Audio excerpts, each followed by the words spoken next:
I know you'd usually celebrate an anniversary like this in gold, but I have a feeling he prefers something with silverware. Here's a look at the brand new NECA toys. This is the Texas Chainsaw Massacre 50th Anniversary Ultimate Leatherface.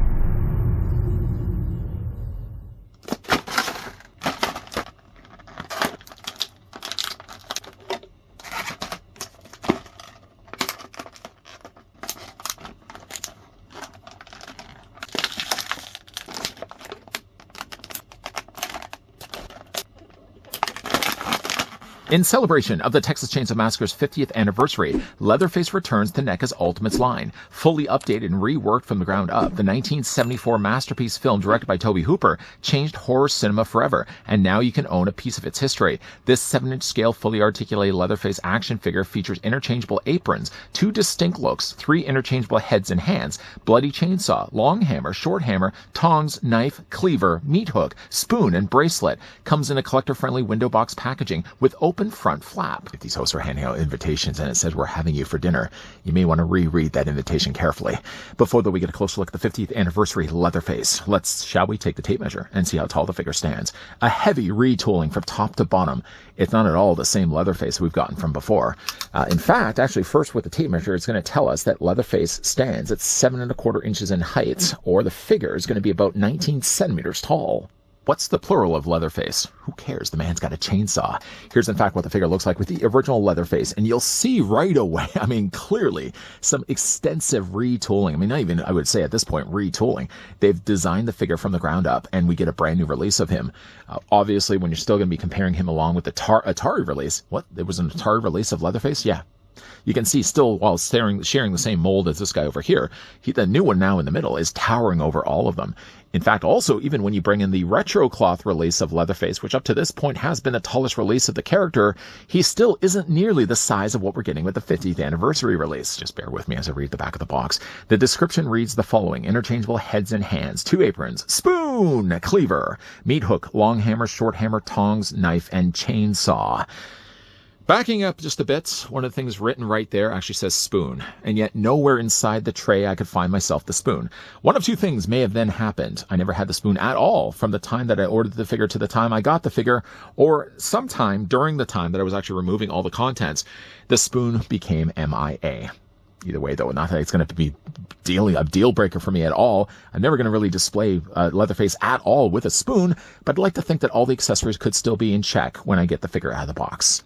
Again, that's probably may have been me. I may have even just dropped the spoon, and it may be looking at me right now saying, help me, I'm on the floor. I can't see you at all, spoon. What we'll do, though, instead is we'll look at all the other remaining accessories. Leatherface, first of all, does come included with tongs. I don't know if I would even call these by this point tongs. We're using the term tong very loosely. The tongs themselves, technically they are 2 separate pieces of plastic. Well, they're split in the middle. I guess you could technically open them up a little bit, but really, what am I going to be doing with this? If I was to say lose the tongs, now I've jinxed myself by saying this, I would probably be just as disappointed as I was losing the spoon. The figure does also come included with the knife. Now, I'm going to bring in some of the other accessories from the previously looked at Leatherface. Now, he's been released, how many times over the years? The one that I have, the most recent one, is probably from 2017. If you look at the actual knives themselves, I want to make sure I got the right one here. This is the knife that comes included with the new Leatherface. This is the original knife. The length of blade is clearly different between the 2. The handle is also very different as well. Very small accessories. One good thing, at least about the new release accessories, is that all of them are sitting inside of a tray, and then they basically got themselves a lid over top of it just to ensure that nothing gets lost. And lo and behold, this guy ends up losing the spoon. Oh, man. The figure does also come included with a cleaver. And like for like, cleaver to cleaver, ouch to ouch. Here's the original cleaver, this one over here. Here's the new cleaver, much longer. No blood at all, but it certainly has a little bit of wear and tear and rust. Handle is also very different between the 2 as well.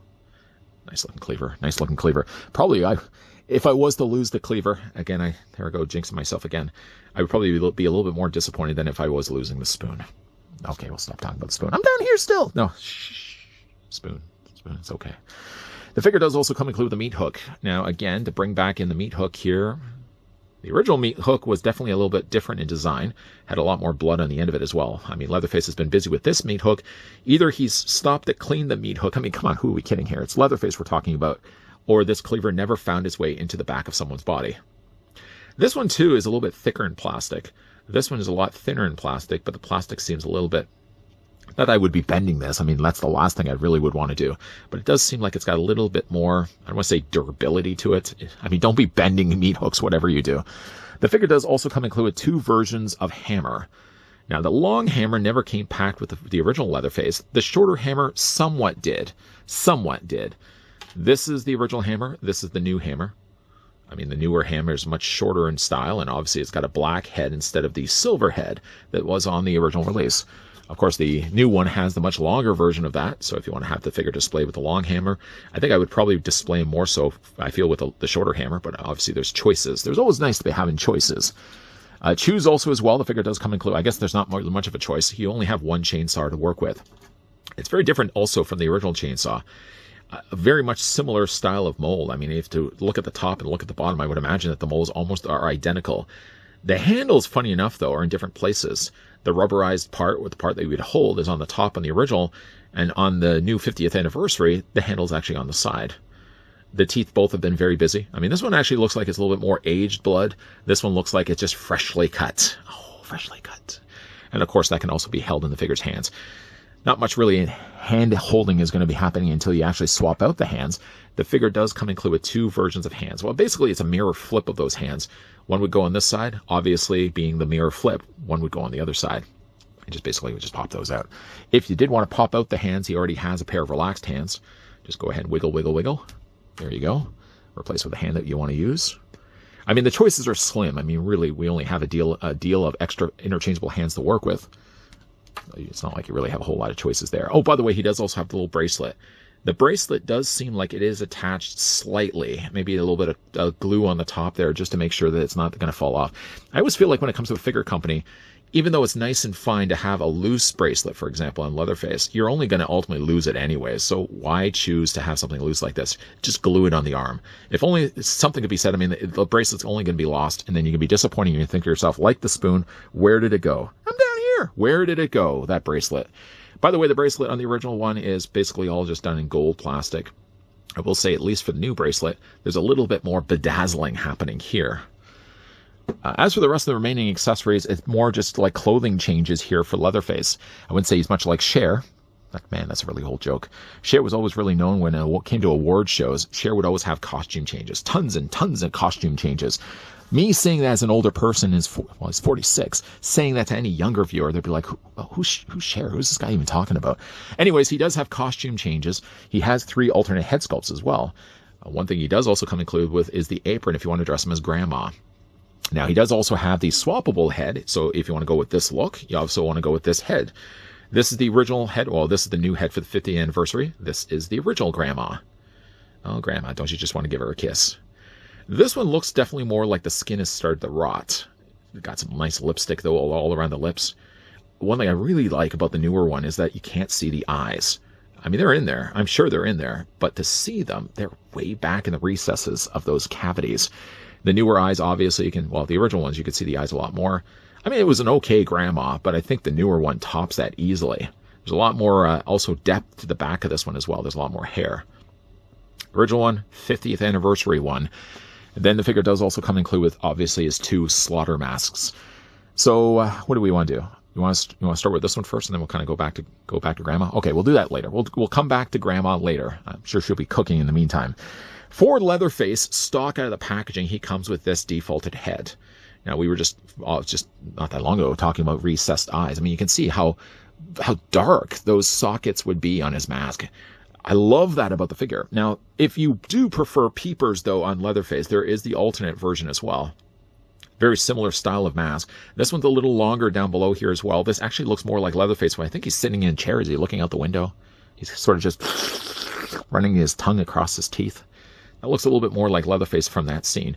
If you want, though, the scarier Leatherface, I think this head is the better of the 2. You can see it from the side. Yeah, this mask a little bit longer. Still has the stitch lines all on the side. I mean, this guy just barely cobbles together all these skin masks. Again, I do think that this is the better of the 2, but you may prefer maybe this head sculpt to have the visible eyes instead. Changing out the heads, by the way, is just a case of popping off the existing head, then replacing with the one that you want to use. Now, again, like, this is fine. I mean, still, if you were to compare it with the original Leatherface, it still has it beat. The original one was fine. I think the newer one definitely has a much better looking sculpt. You can see still there's the ears on the side. One thing that's also very interesting about this one is that he does also have the skin on the back of his head, whereas this one only just basically covered it with hair. That's what it looks like from the side. Much bigger head clearly as well. And of course, we'll also compare the bodies. We'll kind of talk more about that in a moment. For the rest of his outfit, now he does have the apron. When you get this guy out of the packaging, his tie is actually tucked behind the apron. If you want to have it like movie accurate, you may want to actually take the apron off, lift the tie out so it's actually draping over the front, and then put the apron back on. The apron, unlike the original one, so just put this guy down here for a second. The original one would have used more of a material, and then they would just blood splattered across the front. The material itself was still good. I mean, I was always really worried that this would start to flake over time. I mean, yet I've had this figure on display for a long time, and I haven't had any flakage whatsoever. So while this being a more fabric material, what they've decided to do instead, I think, was the smarter route. They've actually given him more of like a rubbery apron. Of course, you have much blood really smeared all across the front. It kind of really does look like he's gone just for the kill swing, and all the blood is just going to just splattered across the front of his apron. It does certainly look like realistic blood. Not that I know a lot about killing people with chainsaws, or do I? The actual apron itself can be just removed on his body. Now, the easiest thing to do first is take off his head, and then you just want to make sure you don't clip the tie. So it's probably the easiest just to untuck this from the back of his collar like this. And then once that's then untucked, kind of shimmy the apron all the way down the back of his body, and just kind of get it over the tie like that and just slide it off. And that's all you basically really need to do. You can see though how it's more like a fruit roll-up material. Soft, pliable, less likely to crack, less likely to chip over time. This is basically what he would look like underneath. Now, I would imagine they're probably going to be using a lot of this body here for the Pretty Woman Leatherface, which, funny though enough, I ordered this one from eBay. I ordered the Pretty Woman Leatherface actually from NECA's website. So that hasn't arrived just yet. So it's kind of probably lady luck on me that I end up looking at this figure first, well, decapitated and all. I'll end up looking at this figure first, and then the Pretty Woman I'll be looking at right after that. I would imagine though, like the bodies are probably going to be staying the same. Clearly though, the Pretty Woman would have had also a jacket. I couldn't help but notice, is he flying low? He's getting free air conditioning. No, I don't think it's flying low. They've gone in there and painted, obviously, the zipper. But that's basically what his body would look like. Let's do that maybe here with this Leatherface. We'll just take off his apron here for a second. And we'll just kind of take this off. I want to show you guys, obviously, the body between the two, too. I would have initially thought that they probably would have used some of the body elements from one to the other, but I don't even know how that would have been possible. Even like the feet, you can see he actually has longer feet on the 50th release than he does on the original. The lower legs are different. The upper thighs are clearly different as well because he has to have a longer reach. And even though he does have a flap behind, he certainly has a lot more of it on the 50th anniversary version of him. So let's just move that all out of the way. Now, so of course, if you did want to change him over to Grandma, essentially it's going to work the same way, but you basically just working in reverse. So you take his legs, you just sort of tuck them behind the apron. The only thing that kind of worries me a little bit is not so much the material around his neck, but more so like this strap on the back of his body. It's very thin plastic. If you're not careful and you stretch it too far, there's always the risk that could split or detach or even just rip off altogether. So sort of just, again, like move it up his legs. Once you get kind of around this area here. I guess you probably could have started also from the top. I always find it really is easier to go from the bottom than it is to the top. And again, we're just going to slide that up his legs. Guys, just kind of talk amongst yourselves while I'm doing this. Really, all you need to kind of do is get around his behind. And then we'll just kind of slide it up his behind this way. Probably not the sight you need to see for Leatherface. There we go. We've reached our destination. Then we'll just kind of, we want to make sure, of course, we bring the apron around here. I wasn't expecting this to get tucked underneath, but basically we're just going to bring the tie around, lift the tie up, tuck it inside there, and then basically just put it back to where we found it. Now with the blue apron, basically it's just very similar in design, although this one does have pockets on the front. Not nearly the level of blood. I guess Grandma's baking pies instead of cutting bodies. Then we'll find ourselves Grandma. Now, the one thing about Leatherface is as you remove the heads, this happens from time to time. You'll find like the neck goes along with the head. We basically just detach the neck, pop it back onto the ball joint, and then we'll take, of course, Grandma's head and plug it on top of Leatherface. Make sure it's securely on there, and that's what Grandma looks like. So of the heads, this is the other head, the alternate one that was sitting inside the tray. And even further back from that, this is the original head that came inside the tray, or on top of the figure's body. Certainly there would be a strong reasoning why you'd want to get more than one of these. If you were one that really wanted to collect everything for Leatherface, you probably would end up getting this guy and then another two, so you can have them displayed in all the three looks. Now for the figure's articulation, even though that we've changed things over to Grandma, the head's going to basically remain the same way. The head's going to be on a ball joint, so yeah, the head rotates back and forth. Technically, you could rotate all the way around. You want to just make sure, of course, I've got it all the way on there. Head's going to look up, look down, and of course it moves back and forth as well. Not only that, too, the figure does also have a ball joint at the base of the neck, as we've already established, so we've got some additional mileage to be made there as well. The upper torso is a little going to be harder to kind of get access to, but it technically does have a ball joint. You can rotate the waist back and forth. While you're doing it, though, you just want to kind of make sure you know where the strap is for the apron, because if you're rubbing it back and forth, that could start rubbing against that very, very thin strand of plastic, and there's always the risk that could split. The arms, of course, rotate all the way around. You can get a T pose going for Leatherface easily there. He does have a swivel right here at the bicep. He does also have a single hinge and only in the elbow. And the hands rotate all the way around with a hinge back and forth. Legs easily split out. No hindrances whatsoever there. He may be a little bit more limited when it comes to moving his legs forward. Not that Leatherface runs all that. Well, I guess he does run pretty fast. He runs pretty fast for a big bulky guy like he is. Swivel at the top of the thigh. Single hinge only for the knee. Rotation down below for the lower leg. Ankle up and down. Ankle rocker there as well. Is he well worth picking up? Absolutely. In fact, I feel kind of bad, really, that I sat as long as I did getting this guy. One of the downsides, unfortunately, well, you already know by now. Being a Canadian collector, it's next to impossible finding anything like this in the wild. Comic book stores, for the most part, would be my only go-to. But a lot of times, like comic book stores here in Canada, I mean, like, I don't even know what they're really listing there right now. My local, most closest comic book store, I think still has like Gremlins figures. That's how far behind they are when it comes to collecting. So I ended up having to order this guy on eBay. Truth be told, though, I probably could have easily just ordered this one directly from NECA's website and saved the worry of ordering this on eBay, because I think when it was all done, I was probably paying about $100 for this figure. He's certainly, I would say not worth paying the $100, but he's certainly worth picking up.